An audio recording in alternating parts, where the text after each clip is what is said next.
As the rock twisted and contorted its way through the newly opened portal to Hell, Otto leapt into action to save Giles. Unfortunately, Giles had a long head start on the fall.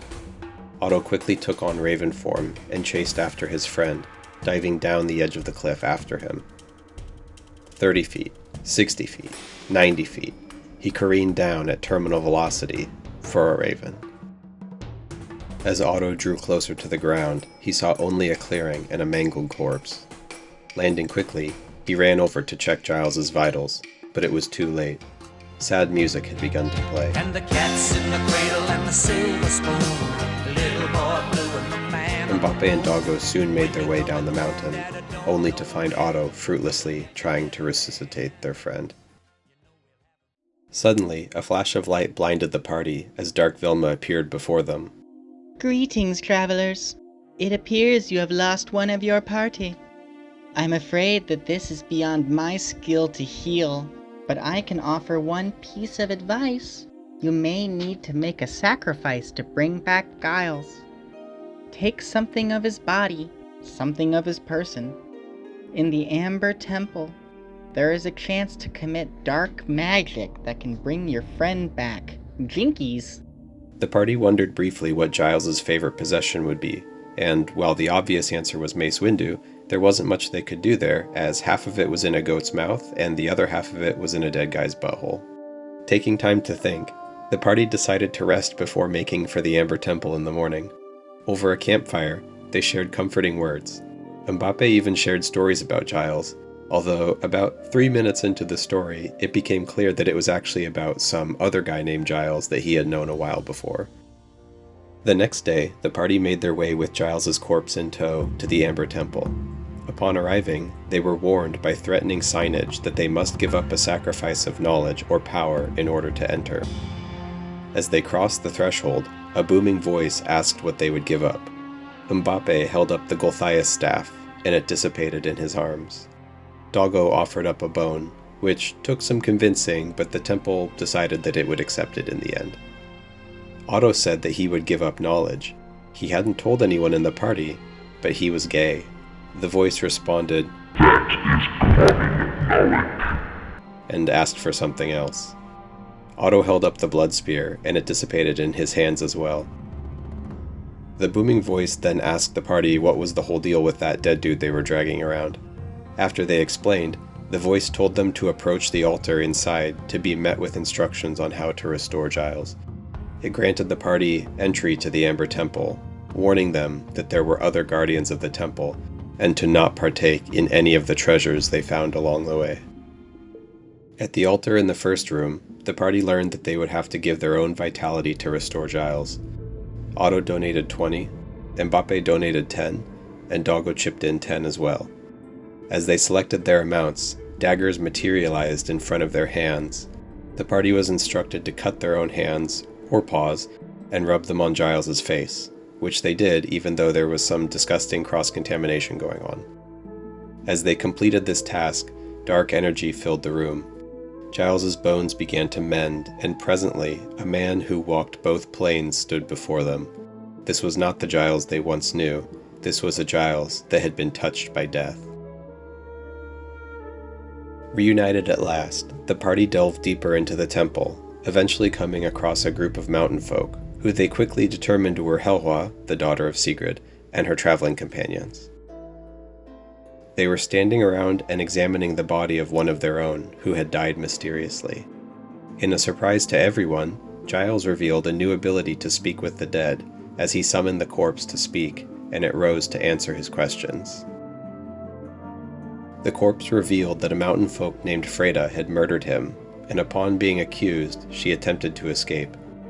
Giles attempted to cast Sacred Flame, but his flame that once glowed a radiant gold now glowed dark and dealt a sickening type of necrotic damage. As Freda continued to run, Otto shot her with the big iron. She continued moving a few steps, and then fell. As the party approached her to survey the damage, they noticed a throwing axe lodged in her head. They recognized it as the one Mbappe had thrown at Rahadin back on the bridge. Mbappe walked up, retrieved the axe, and said, Calculated. Upon further investigation, it appeared Freda had stolen a spear from the temple, and it had driven her mad. Helhua offered the party to take it, but the party heeded the warnings of the voice at the entrance and decided not to touch the treasure of the temple. They did, however, extend Helhua an offer to journey through the temple with her and her party, but she insisted that her tradition simply dictated that they wait in place for the remaining 2 days without disturbing the temple at all in that time. Given that 2 days was way past the timeline for the wedding, the party bid her farewell and departed.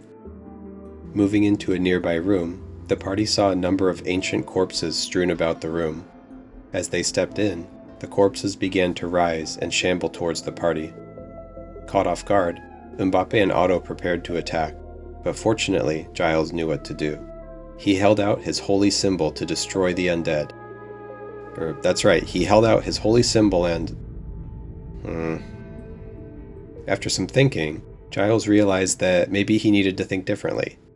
So he held out his holy symbol in a way that reflected his new identity, and almost all of the undead immediately burst into hellfire and collapsed to the ground. Mbappe and Otto mopped up the remaining ones. Before much longer, the party found themselves in what appeared to be the crypt of an ancient lich, wherein they discovered the recipe for a potion of restoration, with notes in the margins. Unfortunately, one of the ingredients was holy water. At a time, Giles could have made plentiful amounts of this, but presently it was no longer an option. Fortunately, it quickly became apparent that the party had overlooked a goblin shopkeeper in the corner of the room. The party purchased some godsbeards from him, and tried to offer to sell him a cursed weapon, which he wasn't falling for at all. With the ingredients in hand, the party created 2 potions of restoration. Moving into a nearby room, the party noticed it was quite small. There was a wall in the middle dividing the room from another, as walls tend to do. However, the party could not shake the feeling that the room they were in was meant to be bigger. To test that theory, Mbappe took a few steps back and then sprinted straight at the wall, his shield held out in front of him. And as he bashed through the wall, he came face to face with an ancient-looking creature who turned his decaying face toward the party as they entered through the wall which Mbappe had smashed through.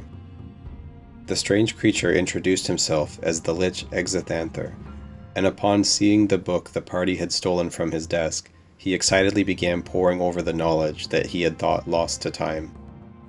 The party tried to ask him questions about Strahd and other events, but he seemingly had no knowledge of these people or places at all. He didn't seem altogether there, in fact, so the party decided to offer him one of the 2 potions of restoration they made. The Lich happily drank it, and then collapsed to the floor. Worried that they had just killed an important person, the party looked around desperately to find information, but only stumbled upon his weird collection of Lich hentai. A lot of pelvis-to-pelvis contact, not really great material, to be honest. As they continued to look around, suddenly, the Lich rose once again and exclaimed, I remember. I am Exithanther, Grand Lich of the Amber Temple. And who are you? You must be who I have to thank for this. Having been saved by the party, Exithanther wished to return the favor, to which the party requested the power to defeat Strahd. Exithanther informed them that he could offer the power of information, which was kind of a disappointment given that they had burned a potion of restoration on this guy.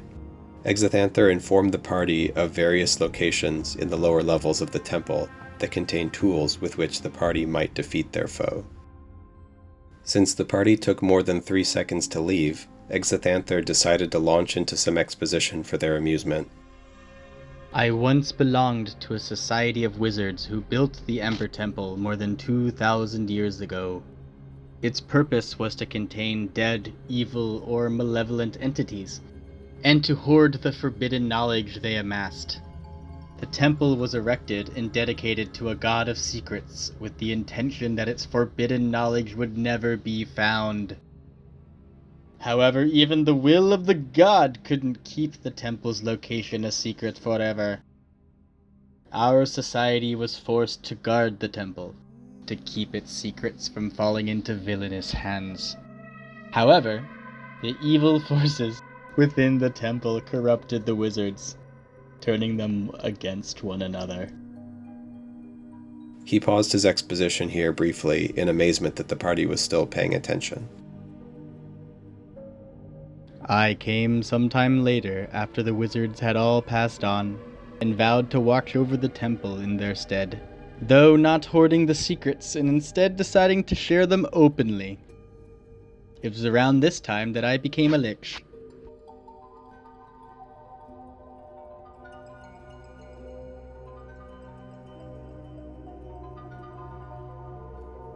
Giles asked how one could conquer death. Exithanther had nothing much to say about that.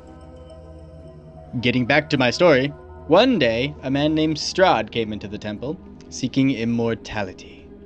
Sensing he was a man of destiny, I watched from the dark corners as he explored the temple, bringing an inner darkness stronger than that of the evil power of the temple. Strahd communicated with the vestiges and formed a pact with them. The pact was sealed with blood, the day Strahd murdered his brother Sergei, the day he transformed into a vampire and turned the land into a prison. Over time, Strahd would return to this temple several times to learn new magic and to find means of escaping his fate. But the dark powers proved time and time again that they had no intention of giving him up. Exithanther could not say much more about recent events as his mind had begun to deteriorate. But he knew surely that the dark powers that created Strahd's domain were born in the temple, and the entities fed on the evil Strahd represented, noting also that Strahd is the darkness that sustains them. Exithanther informed the party that the means to defeat Strahd could be found in the temple, and that they need but look in the places he indicated. So the party set off. Down a dark hallway, the party fought through vampire spawn and vampire spiders until they arrived at an amber statue. Mbappe reached out to touch the statue, and was suddenly transported to the crest of a hill with a landscape stretching below him. The sky above was an inky black, filled with 13 stars whose light flickered across the void. Amongst the stars, a face materialized, and with a deep, booming voice said, "Welcome, traveler. To accept my ancient gift. To raise the dead, you must cast yourself into a great, dark hole." Mbappe said he was not interested in holes, and the voice exclaimed, "Then you are a fool." And he found himself transported back to the Amber Temple. Mbappe informed the party that if they touch things, they will meet someone with eyes and a face, and they'll try to give you a gift. Touching another nearby statue, Otto was transported to a dark tomb. The walls were lined with twisted engravings of sacrilegious rites. Bones held a pair of objects. In one, an ancient grimoire bound in human skin. In the other, a box engraved with arcane symbols. Otto noted that the box could contain anything, even a grimoire. Between the symbols appeared a demonic being with dark red circles on its bare scalp, with eyes glowing a distant shade of crimson.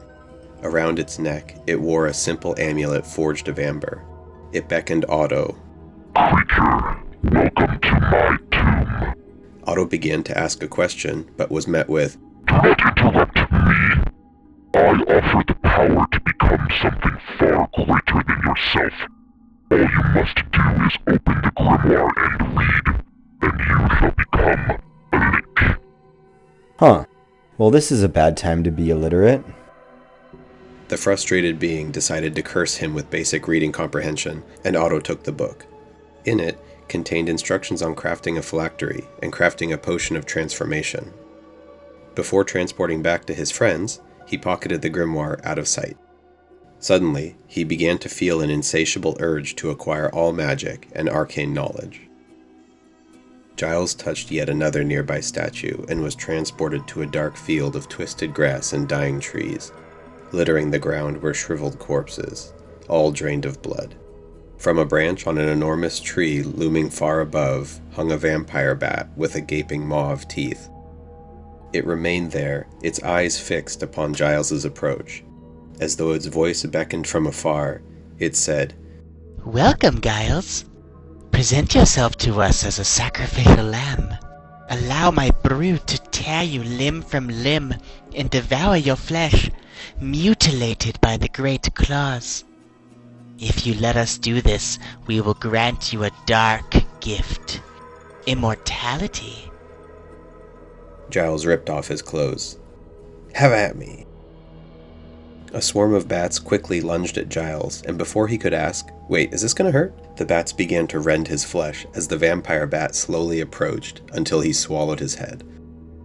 Back in the real world, the party watched Giles violently explode and then instantly reform right in front of them. Giles tried to play it off by looking nonchalant, but it wasn't working. Inside, he suddenly felt the need to slay another humanoid that adored or revered him, and then to drink its blood. Then, needing to die at the hands of someone that hated him. He immediately felt distrustful of his allies. Taking his turn to touch a statue, Doggo was transported to a lush, windowless parlor full of fancy furniture and pastel colors. At the center was Shianamir, the Lady of Delights. She beckoned to Doggo. Hello, my pup. Rello! What has brought you to my home? Repower? I offer you a gift, Doggo. Would you like the gift of persuasion? Yes! And with that, Shianamir leaned forward and kissed Doggo passionately. As he felt his persuasiveness growing, he unfortunately felt the price of persuasion take over him, as his mane began to glow red and his paws turned to hooves. As he returned to the real world and described what transpired, the rest of the party felt kind of jealous that they didn't get the sexy option from their hell portals. As the party took stock of the cursed gifts they had been given, they continued to roam further until they heard thundering footsteps approaching. As they rounded a corner, they came face to, well, what passes for a face, with an Amber Guardian. Otto fired off the big iron, but the bullet bounced harmlessly off. Giles, determining the heating point of amber, decided to burn it with Flaming Sphere, which had no effect. Doggo, perhaps wisely, turned and ran back to Exithanther for help. Exithanther simply kneeled down and said, I'm not sure this is my fight, little one. He booped Doggo's snoot with his finger. Doggo suddenly felt the ability to cast Fireball once per day. Running back to join the party, Doggo leapt into action and shouted, "Fireball, row!" unleashing a fireball which exploded across the Amber Guardian, severely hurting most of the party. Seeing that it worked, Giles had an idea. Recalling what the vampire had told him about needing to kill someone who adored him, Giles turned to Otto and asked if Otto adored Giles. Otto's answer was not super convincing, but it would have to do for now. Giles cast his own fireball at point-blank range, and with most of the party in the area of effect, the spell was devastating. Mbappe, now the sole survivor, decided to go back to Exithanther to see if he could restore the party using his philanthropy. It occurred to Mbappe on the way that he might be mixing up the terms philanthropy and phylactery. Fortunately, though, Exithanther was feeling generous, and presented Mbappe with 3 glowing vials, and a smaller 4th one, which he was able to use to stabilize the party. When they got up, the party once again realized that there was a goblin shopkeeper in the corner of the room that they had overlooked. From the shopkeeper, the party bought 2 Godsbeards and were just shy of a Hagsbane, so the shopkeeper asked if they would like to sell anything to fund it. After much deliberation, Giles offered to sell the Hippie Axe. The goblin shopkeeper asked what magical property it had, which Giles explained was that it simply did slightly more damage to plants. To demonstrate, he chopped off the corner of the wooden table the shopkeeper sat at. The Hippie Axe whined that it was meant for plants, and the two began bickering until the goblin shopkeeper, desperate to be rid of the party, said that he would accept 75 gold for the Hippie Axe. And so the party exchanged it for a Hagsbane. Finally ready to face the final challenge of the temple, the party walked toward a final statue, all the while discussing what gifts they received from the temple, which wound up being a conversation about how, totally none of them took the gifts. Wink. Upon arriving at the statue, A booming presence reverberated around the room as the statue's arms slowly spread wide. It called to the party, noting that they had explored the temple and had accepted the gifts, Mbappe excluded. The statue then grew smaller and smaller until suddenly it had a familiar shape which the party recognized as Dark Velma. Greetings. I have been watching you for some time. Yes, it is I. I am the Dark Lord of these lands, the being to which Strahd pledges to gain the power of the vampire. I am Dark Velma. Strahd has become corrupted and is no longer a faithful warden of these lands. Jinkies. I will imbue you with the power to kill Strahd, for no mere mortal can defeat him. While your weapons are powerful in their own right, they are bound to this land. I will instead give you the power to truly kill him by following his soul into the spirit realm and the afterlife to kill it there. Super jinkies. At that moment, Dark Velma held out a key, glowing of deep violet. She informed the party that upon slaying Strahd, a portal would open. At that moment, they would need to use the key to unlock the door, follow him, and slay his immortal form. She conceded that they were not the first adventurers to be given this power, but she hoped that the party would be the last. She had waited over 3,000 years, and it was time. As Dark Velma gave the key to the party, a circle appeared around them, and they found themselves floating through time and space.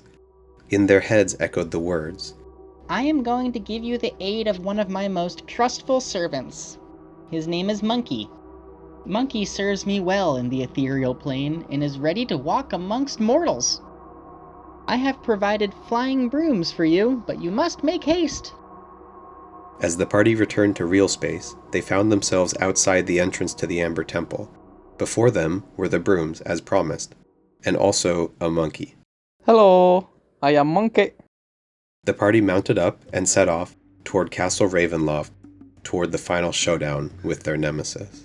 On the flight, Giles crunched a hagsbane, curing him of his curses that had been making his skin kind of disgusting as of late. Somewhere along the flight path, the party decided that they had enough time before the wedding that they could afford to go shopping for some new threads. Best to not appear at the wedding underdressed after all. The party broke off for Vallaki and burst through the door of the first clothing shop they found, demanding wedding attire. First, a tuxedo was made for Otto. Though he requested it to be made over his armor, as he is a never-nude, concessions for time had to be made, and so he stripped. Giles was made a nice suit that fit very well.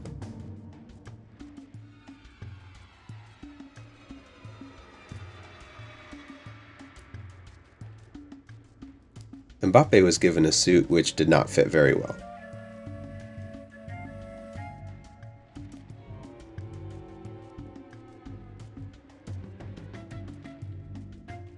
After a thought, the tailor retreated to the back room and returned with a very elegant suit. Putting it on, Mbappe felt a surge of strength and handsomeness. Upon seeing the fit, the tailor exclaimed, Curious, most curious. I remember every suit I've ever sewn, Mr. Mbappe. And the threads of this suit are made with a very special kind of tree in the Limwood Grove. And this tree only gave one other thread. And it is curious that you are destined for this tuxedo. Why, when its brother lives at that castle. The tailor also made a bow tie and a hat with a feather for Monkey and a bow tie for Doggo. He could not make shoes for his Who's, but suggested that the stable nearby might be able to help. As the party went to the stable, they saw some familiar faces, their horses who had mysteriously wandered in a few days prior. Mbappe considered stabbing Amnesio in the face. Knowing that they would likely not return, Doggo used his power of persuasion to get the stable master to buy the horses for all the money that he had on him, which happily worked. And so, the party set off with the man's money and mounted up. There were 4 hours left until the wedding, and they knew they would have to fly with haste to make it on time. With 25 minutes remaining on the clock, the party landed and dashed into Castle Ravenloft. They briefly discussed where they would sit when they got in, and eventually decided on the bright side. After all, Strahd wouldn't even know them if not for Irina. Upon entering the outer gate, they realized there was still a door which was locked. Frustrated at the lack of service, the thought came to them that Strahd actually did have a chamberlain for this specific purpose, but they killed him. Shortly, and that wasn't meant as a pun, a goblin opened the door for them. He said that he used to just sell things, but now he had been forced to take on chamberlain duties in the absence of Rahadin. When the party asked why a goblin was selling items to be used against Strahd, he simply said that Strahd prefers fights at his castle to not be a curb stomp. Anyway, since he was there, the party bought some more Godsbeards, a Smith & Wesson pistol, and a Pokeball, which unfortunately came with a Magikarp. The party approached the door to the cathedral inside, hearing organ sounds from the other side of the door. Someone was saying, "If anyone objects to this, speak now or forever hold your peace." Mbappe burst through the door, shouting, Mbappe rejects! Mbappe rejects! Strahd, Irina, and the 3 viewers all turned to see the party spilling into the room. As the party looked around, they realized they were way overdressed. And before much else was thought, combat broke out.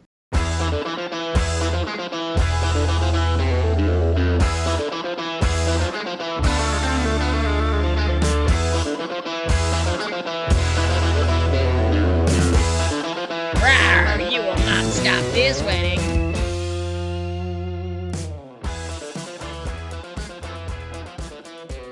I didn't think you would show up. I'll enjoy killing you. There was traffic. Hello, I am Monkey. Who are you? Were you even invited?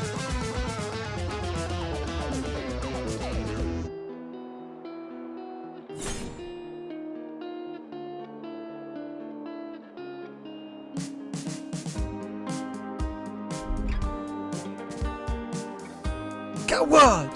Arena is mine.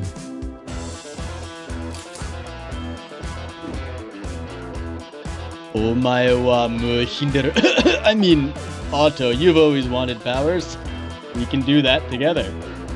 Defend me from those who wish to harm me. You must attack Giles, Mbappe, Doggo, and Monkey. Yes, it will be done.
Mbappe, don't you see you would be happier with me? No, I cannot. These aren't your friends, Mbappe. I could take you back to your land. Get out of my head. Follow me and I'll grant you 200 years of immortality, roaming the seas. But first, you must fight for me!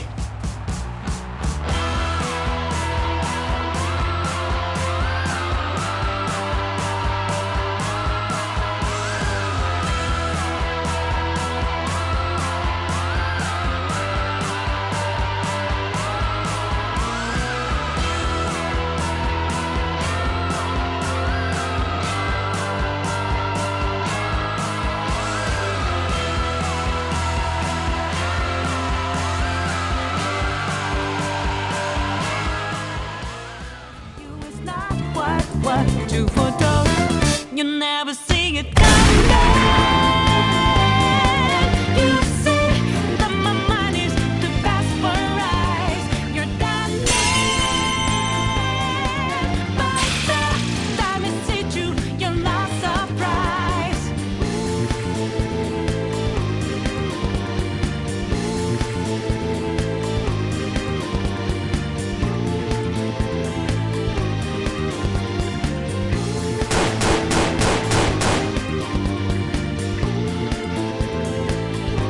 You'll never see it coming. You see that my mind is the best for eyes.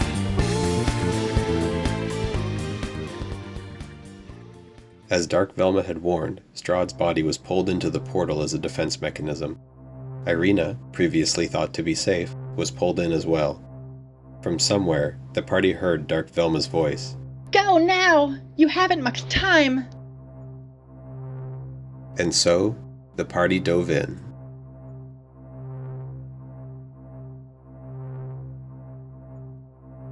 Or at least most of them did. As the party entered the portal, space and time took them. But this wasn't like the previous times. They chased through space and time after their nemesis, being flung into an unknown destination. At the end of the portal, the party was flung hard onto the ground below.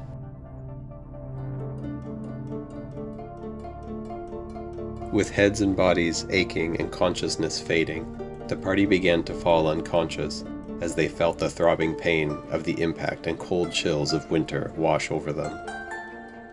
In their last moments of consciousness, a figure approached and knelt beside them, greeting them, saying, Welcome to Japan.